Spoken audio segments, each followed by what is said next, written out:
Hi everyone, welcome. Thank you for having me. Today I'm going to talk about my game, the game I work on, Hunt Showdown.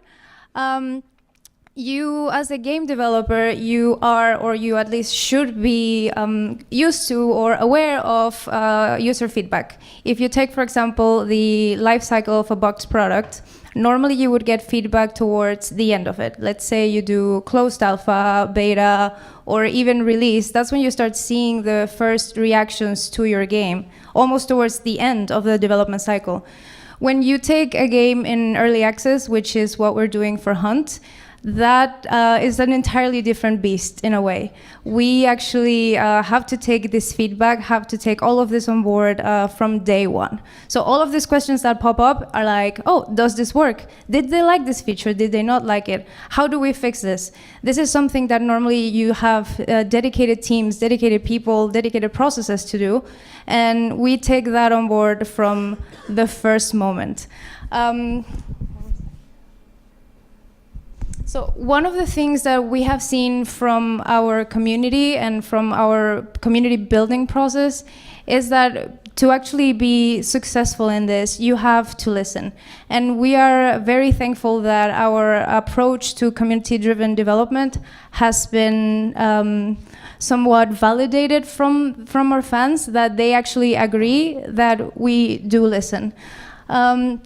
So I took this review from one of our users. I would not say he's an average user. This person has been playing for over 430 hours.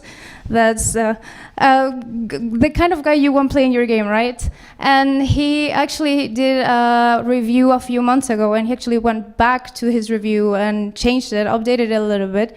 And he was like really honest with what he said. And this is one of the most common things we see in the positive reviews of our game, which is that, yes, CryEngine is all about CPU. In our game, it is very demanding performance-wise, and we have this performance thresholds that we want to reach so that our game is more accessible. But they do say that we read, we listen, and we see everything. And I would say that's 99% accurate, because we do see almost everything. This is a list of just the channels that we monitor, in a sense, that are our official channels. But if you take, for example, Reddit has almost 12,000 people, and that is completely managed by community. We have nothing to do with it. You see, for example, that we have 30,000 people on Twitter, Facebook, Instagram. Our Discord is, for example, where all of our, the developers from our company, from all disciplines, are in our social media channels.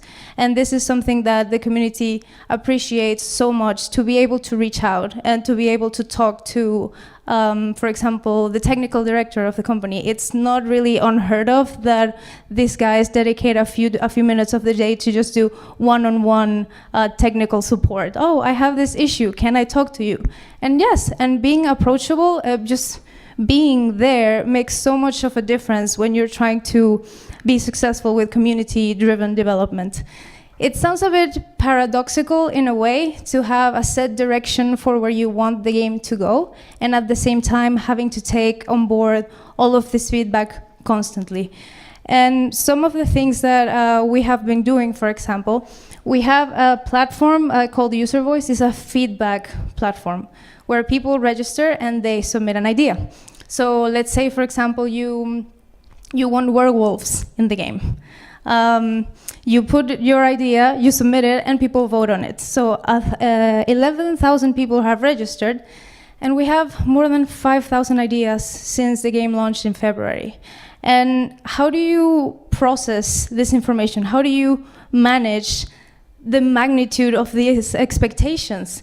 It sounds like a lot, but one approach, or the approach that we've seen that has been working for us, and we're still learning from it. We are not 100% there yet, but we think that our community appreciates, is honesty. So I will show you an example of what we did for our launch trailer for early access in February.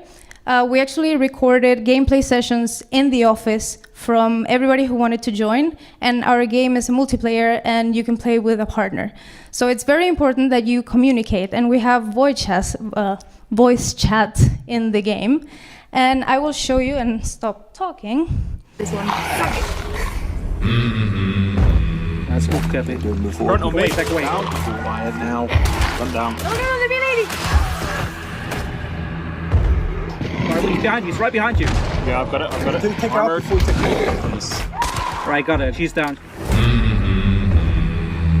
They haven't seen this. There's another team coming in. In the bushes, in the bushes. Alright, you got him, he's burning, he's burning. Careful. Yeah, he's dead. Alright, you got him. That one's a short. I'm gonna break this down a minute. This one. What are you gonna take from Okay, I'll outside? take shotgun and do this. Let's go spider nighttime. You bringing dynamite? I'm bringing the machete.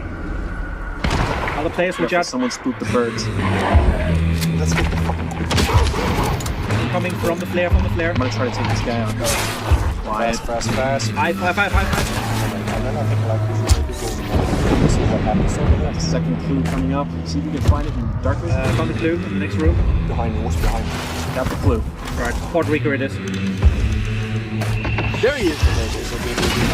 Coming to you. No, the spiders on me! Sorry, it's vanishing now. They can see us now on the map, watch out. Yeah, I got the bounty. Alright, they are all over us. Get out of here. One player inside here is burning, springs coming out to you. Yep. Good. Now. Shoot him! Right around the corner. We got two around the corner. Two dudes there. His partner's got to be around here somewhere. I got him. Nice shot. Stay behind, stay close. Oh God, there's two players behind me. Move, get to the exit. How many kills you got? I think I shot two. We could have gone with a different approach to our launch trailer, but what we did was, as I mentioned before, we captured days worth of footage from gameplay sessions in the office. So it was us just partnering up, picking somebody from the office to play with, and we just recorded gameplay sessions, and the video team picked some of the most iconic or most representative chats from what the game is like and what it actually is to play and what it feels to play our game. And one thing that was admittedly really reassuring and good to hear was that even though we released our trailer in February, some of the earliest comments we saw from the community was that, oh, that looks like an actual play session. That looks like people playing the game and having fun. That's something that I would like to have for myself. And when we saw Polygon in August, who picked up our trailer to say, oh, we would like to get back into this game because we saw the trailer again, and it just works. People click and connect to it, and they said, this sounds like a real gaming session, and even better, sounds like a gaming session you want to join. If that doesn't say that we are going in somewhat the right direction, then I'm not sure what does. But that's what, here. But then the numbers I showed you before from all our social channels are, in a sense, our fan base. We put out content and they enjoy this content or not. We do not know if, we have not enough ways to measure if they engage with it, and we don't know if they are part of our community. So how do we actually make this fan base, make this casual guy become more engaged? As I said before, our approach has been honesty, and we have been building communication channels with them that reflect exactly the what and the why we are doing things. So if we, for example, sit down and as we are all in the same studio and we are all in the same building, we can meet, we can talk as from the marketing publishing side or the community managers. They report something to the developers, and the funnel is that we talked about it together and find a way, or what's the best way to address this issue with the community. And it can be in the form of live streams, it can be in the form of more technical, in-depth blog posts, it can be Instagram Q&As. But how do we actually make these people actually create content for you? Because we put out all of this content and it ends in a way. It has it has an end. Then how do we make it spread even more? How do we convert these people? you can do a few little extra things that can make people be more excited about not just playing your game, but becoming advocates outside of your game. So we do a streamer outreach program, and we work with streamers from all sizes, from 5 viewers to 1,000 viewers. You can give them keys, you can join their chat and answer questions.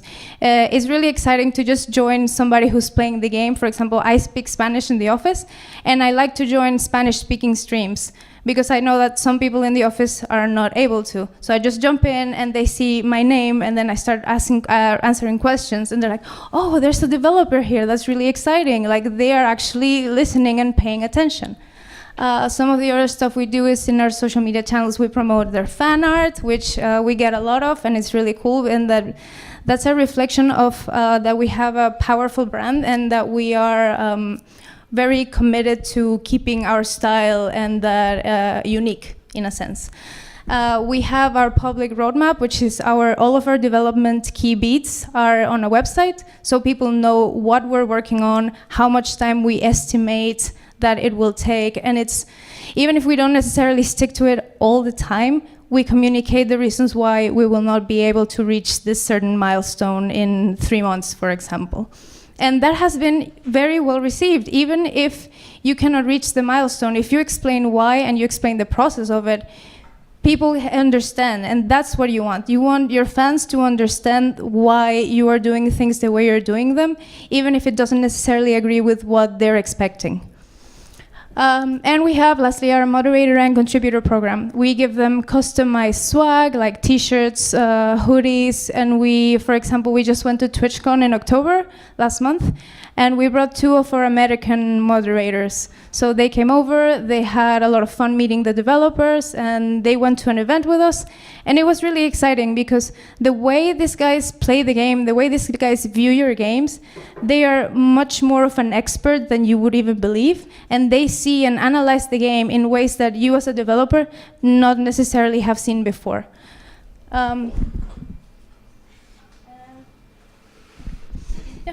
So I would say that, again, it's kind of a risky, paradoxical thing, community-driven development. But once you see the kind of content that your community puts out and how engaged they are with it, you would say that it's definitely worth it. And even if it's not necessarily like a one-size-fits-all approach to development, for us it has been working, and we have still a lot to learn. The game is still in early access, and it will be for a few more months. But we say it's definitely worth it. Thank you.